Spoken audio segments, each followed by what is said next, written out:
கூட்டுறவு சங்கங்களின் சேலம் சரக துணைப்பதிவாளர் திருமதி முத்து விஜயா அவர்களின் மீதான கவனத்திற்கு எஸ் 439 வேளாண்மை உற்பத்தியாளர்கள் கூட்டுறவு விற்பனை சங்கம். அந்த சங்கத்தில் ஒரு சேல்ஸ்மேன் முறைகேட்டில் ஈடுபடுறாருன்னு நாங்கள் புகார் மனு கொடுத்துருந்தோம் வாய்மொழியாக. அதுமாரி நடவடிக்கை எடுத்து ஒரு மாதத்துக்குள்ளாக பணியிட மாறுதல் நீங்கள் வழங்கியிருக்கிறத எங்களுக்கு உள்ளபடியே நாங்கள் வரவேற்கிறோம். உடனடியாக நீங்கள் நடவடிக்கை எடுத்தமைக்கு நன்றி. அதே நேரத்தில் இந்த சேல்ஸ்மேன் கண்ணன் என்பவர் நீங்கள் சஸ்பெண்ட் ஆர்டர் அடித்ததுக்கு பிறகு இவரை அதை குறைச்சி பணியிட மாறுதலாக நீங்கள் மாற்றி அவரை பணியில் நீடிக்க செஞ்சுருக்கீங்க, அதுக்காக நீங்கள் லஞ்சம் வாங்கியிருக்கிறீங்க அப்படிங்கிற ஒரு குற்றச்சாட்டை இன்னைக்கு காலையில் ஜூன் 2 இன்னைக்கு காலையில் சேல்ஸ்மேன் கண்ணன் என்னுடைய மொபைலுக்கு ஒரு மெசேஜ் அனுப்பியிருக்கிறாரு. அவரை உடனடியாக பணியிடம் நீக்கம் செய்யணும் அப்படின்னு நான் வேண்டுகோள் விடுக்கிறேன். இது இன்னைக்கு இல்லை, நாங்கள் போன மாதமே அதே தான் நான் வேண்டுகோள் விடுத்தேன். நீங்கள் இந்த பணியிட மாறுதல் உத்தரவு கொடுத்த பிறகும் கூட அவங்க செக்ரட்டரி ராஜமாணிக்கத்துக்கிட்ட நான் ஏன் பணியிட மாறுதல், அவர் என்ன கையாடல் செஞ்சார், கணக்கெல்லாம் செக் பண்ணிட்டீங்களா, பணத்தை வசூல் பண்ணிட்டீங்களா அப்படின்னு சொல்லி கேட்கும்போது, இல்லைங்க முழுசாக கணக்கு பார்க்கணும், இப்போதைக்கு நாங்கள் டெம்பரரியாக அவரை நாங்கள் பணியிட மாறுதல் பண்ணிக்கிறோம், பட் உறுதியாக நாங்கள் ஒரு 10 நாளைக்கு உள்ளார இந்த கணக்கெல்லாம் பார்த்துட்டு அவரை கன்ஃபார்மாக நாங்கள் பணியிட மாறுதல் இல்லாமல் டிஸ்மிஸ் பண்ணுறது தான், பணியிட நீக்கம் செய்கிறது தான் அப்படிங்கிறது எனக்கு உறுதி அளிச்சிருக்கிறாரு. நீங்கள் அவர்கிட்ட விசாரணை பண்ணிக்கலாம். இது ஒரு பக்கம் போயிட்டு இருக்கும்போது இதே சேல்ஸ்மேன் என்கிட்ட போன மாதம் நான் வீடியோ போட்ட உடனே ஒரு வக்கீலை வச்சு, ஒரு வக்கீல் அரசியல்வாதி கூட வரும், நம்ம தேவையில்லாமல் அவர் நிறைய பேருக்கு வருவார், நம்ம அவரெல்லாம் பேச வேண்டிய அவசியம் இல்லை, ஒருத்தரை வச்சு என்கிட்ட பேசுகிறாரு. பேசி இந்த மாதிரி நான் வெளியில் நிறைய பேர்த்துல கடன் வாங்கியிருந்தாலும் உங்ககிட்ட ஒருத்தர் வந்திருக்காருன்னு கேள்விப்பட்டிருக்கிறேன், நான் அவருடைய தொகையை நான் கொடுத்துறேன், எனக்கு 1 மாதம் டைம் கொடுங்க அப்படின்னு சொன்னார். இந்த வீடியோவை நீங்கள் போட்டதை எடுங்கன்னு சொல்லி கேட்டுட்டாரு.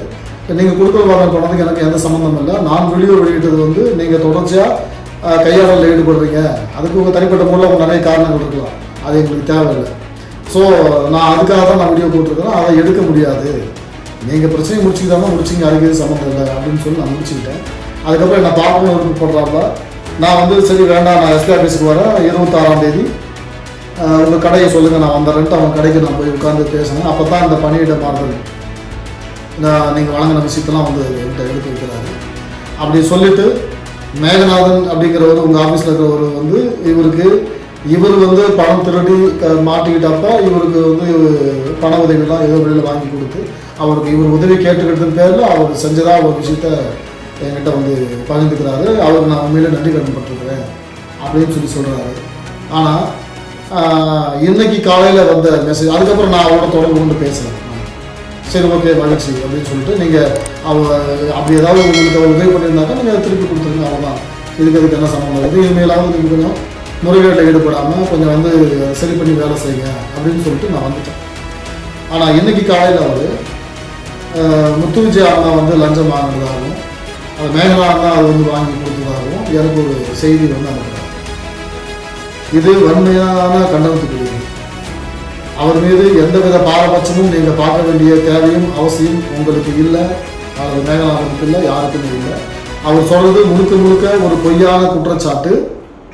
அவர் வாங்கிய கடனை திருப்பி செலுத்த முடியாத காரணத்தினால், மேகநாதனுடைய மருமகன்ட்டு அவர் வாங்கியிருக்கார் போல, அதை கொடுக்க முடியாத காரணத்தினால் அவர் மேகநாதன் மீது ஒரு பொய்யான குற்றச்சாட்டை வைக்கிறார், உங்கள் மீது ஒரு பொய்யான குற்றச்சாட்டை வைக்கிறார். இப்போ மேகநாதனுடைய உறவினர்கிட்ட அவர் வாங்கின தொகைக்கு அவர் எழுத்து மூலமாக பல்வேறு ஆவணங்கள் கொடுத்துருக்கலாம், செக் கொடுத்துருக்கலாம், அது அவங்க தனிப்பட்ட பிரச்சனை அவங்க பேசிட்டு போகிறாங்க. நான் இவர் கையாளல் செய்தாருங்கிற புகார் முன்வச்சதுக்கு பிறகு இவர் மீது உண்மையிலேயே பணியிடம் நீக்கம் செய்யப்பட்டிருக்க வேண்டும். அதை செய்யாமல் பரிதாபம் காட்டியதற்காக இவர் இப்பொழுது உங்கள் மீது குற்றம் சுமத்துகிறார். சேலம் சரக துணைப்பதிவாளர் அலுவலகத்தில் இது போன்ற பணிகள் நடக்கிறது, பணியிட மாறுதலாக தண்டனையை குறைப்பதற்காக பணம் பெற்றுக்கொண்டு செய்கிறார்கள் என்ற குற்றச்சாட்டை பகிரங்கமாக முன்வைத்திருக்கிறார். எழுத்து மூலமாக நான் உங்களுக்கு அது வாட்ஸ்அப்பில் கூட நான் அனுப்புகிறேன். எனவே ஏற்கனவே நான் கோரிக்கை வச்சது போல இவங்களுடைய செக்ரட்டரி ராஜமாணிக்கம் எங்களுக்கு உறுதியளித்ததை போல அவர் பணியிட மாறுதல் செய்யப்பட வேண்டியவர் கிடையாது. ஒவ்வொரு நாளும் அவர் கையாடல் ஈடுபடுகிறார் என்பது உண்மை. நான் ஆதாரத்தை இப்பொழுது உங்களுக்கு அவர் வாயாலே நான் உங்களுக்கு அனுப்பி வைக்கிறேன். அவர் பனிஷ்மெண்ட் டியூட்டியில் தான் இருக்கிறாங்க. இந்த காணொலி நீங்கள் பார்த்துருங்க. உங்களுக்கு இவர் வந்து வைக்கிற குற்றச்சாட்டு உண்மையா இல்லை இவர் வந்து கரப்டட் பர்சனாங்கிறத இந்த அவருடைய ஸ்டேட்மெண்ட்டில் நீங்கள் புரிஞ்சுக்கலாம். இந்த வீடியோவை நீங்கள் பார்த்துக்கணும். உடனே ஒழுங்காக பிரச்சனை எல்லாத்தையும் வேறு அவங்க